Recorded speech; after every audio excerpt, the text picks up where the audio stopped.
دا اندلس تاسې مې تاریخ کتلی هسپانیا اوس ورته وایي نوم یې وربدل دا اندلس چې دا سقوط وکوئ دا موسی بن نصیر چې ولاړی مخه یې په دریاب باندې ونیو په دریاب کې ځان خلک دا څه شي دغه چاپلوس کافر ته به کېدل داسې د هر یوه تختۍ زیر ورته کشي او دا ورته ښه سړی کوي دا چاپلوسانو په درجه باندې تر هر ځای پورې ځان رسولی امیر المؤمنین پورې عجبه ښه ځان رسولی ولې خو چاپلوس ته خوا نه ده مداهنت کوي هغه ماخذ شرنیف اخیر په څه سړي باندې مشهور شپه و ورځ عبادت کوي تاسو دا درست تاریخ وګورئ په دغه کې به د عیسایانو جاسوسانو د مسلمانانو دپاره روژې دي بې لمونځونه به کول خیراتونه به کول صدقات به کول دیندارۍ به خپله پېښه ګرځولې و به په حقیقت کې جاسوس دې ته به تاسو ډېر بیداره ګورئ اوس ځکه ستاسې دنده هم دغه د نظام د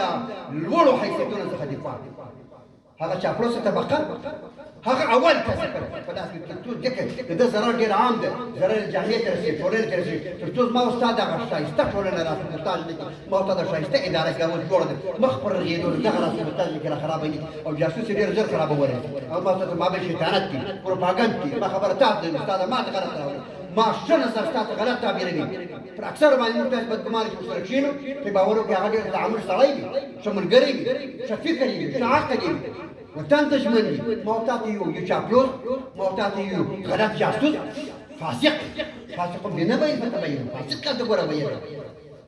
تاسې به دغه جاسوسانو تاسې راپورونه دغه له فسقه له دغه له چاپلوسۍ څخه به تاسې بېغمه نه اوسئ که بېغمه وه ستاسې به راپور بیا نیمګړی وي بیا به ان تصیبوا قوما بجهالة فتصبحوا على ما فعلتم نادمین پوه شئ ګورئ ټول د لوی الله تر استخباراتي پوښښ لاندې وي پوه شئ ټول د لوی الله تر استخباراتي پوښښ لاندې وي